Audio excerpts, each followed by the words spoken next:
My name is Muta Bill. Most people know me as Napoleon. I form a member of the Tupac Outlaws. In my short life, man, I experienced a lot of things out there.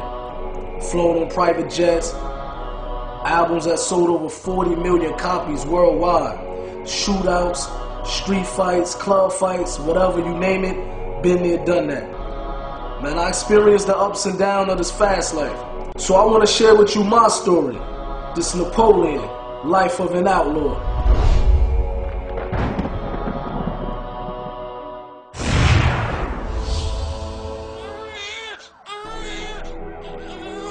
I was 3 years old when my mother and father got murdered. After they murdered my parents, me and my brothers, we was in the house with the dead bodies for 24 hours. And I remember as a kid that I was biting my mother, trying to wake her up.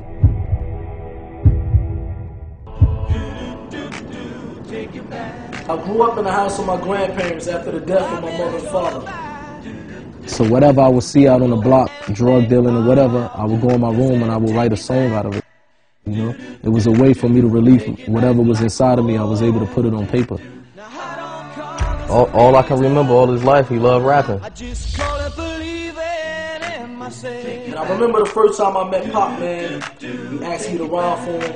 I rhymed for him, we hit it off, and the rest is history. He got close with Pop. He looked at Pop like a big brother or a father figure, you know, someone to look up to. Muta was, him and Pac was bonded real tough. I think Muta had become one of Tupac's extended family members. Hey tonight. Death Row was a very fast life, man. Parties every night, private jets. We was living like kings. There was a certain amount of arrogance they all had during that time because they were on cloud nine. But I never expected to end that type of life. I never expected that life would come to an end so drastically and so soon. There's gonna be some stuff you're gonna see that's gonna make it hard to smile in the future. Yasmin called Gaddafi's mother and said Tupac just got shot. I couldn't believe it, you know what I mean? And you know, but the first thing that I said in my head, well, he got shot 5 times before. He's gonna take this, come out, do records, sell millions of records again.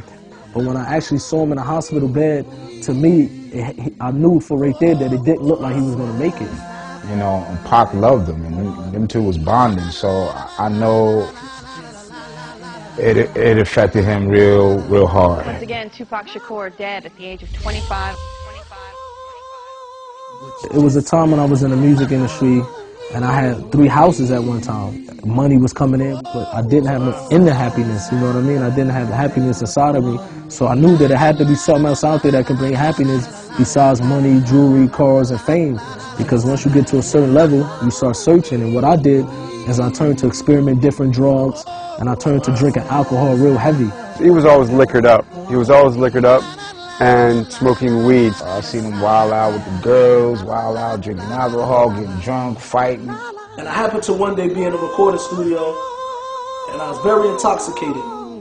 And I got into a fight with my little brother, and it got to the point where I almost probably killed my little brother. Hurt him so much that he had to go to the hospital get staples in his head.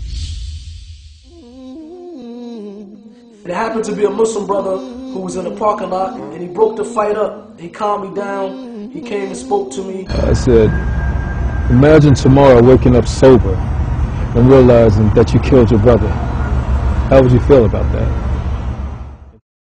They was asking me to come to the Majid, and for a while I was ignoring them. And when I first went up there, I remember I went up there deep, about 20 or 30 boys with me. And I went there expecting that it's just going to be like how I roll everywhere else with a posse or crew, and we just going to hang out.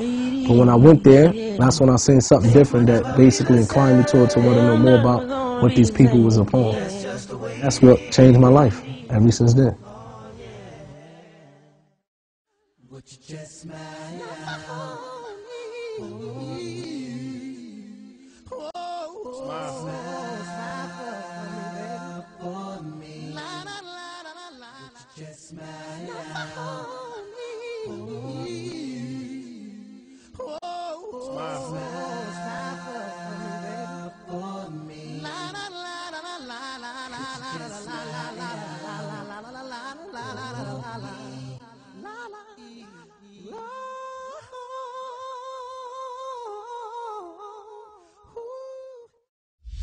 That's just the way it is. He got an awakening. Islam has given Mutar a purpose.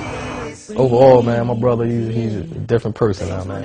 I think Napoleon has changed in a way where it's beneficial to the children, beneficial to himself, to his family, and to his friends. But when I looked at him, he definitely inspired me to want to, give back to the youth and give back to the community in a way, saying that Islam only offers you. He had a lot of potential, but he also had a lot of anger and unresolved issues that I think Islam probably gave him solace and peace.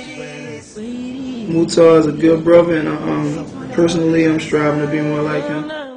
Napoleon, may Allah reward you, bro. You're a good dude.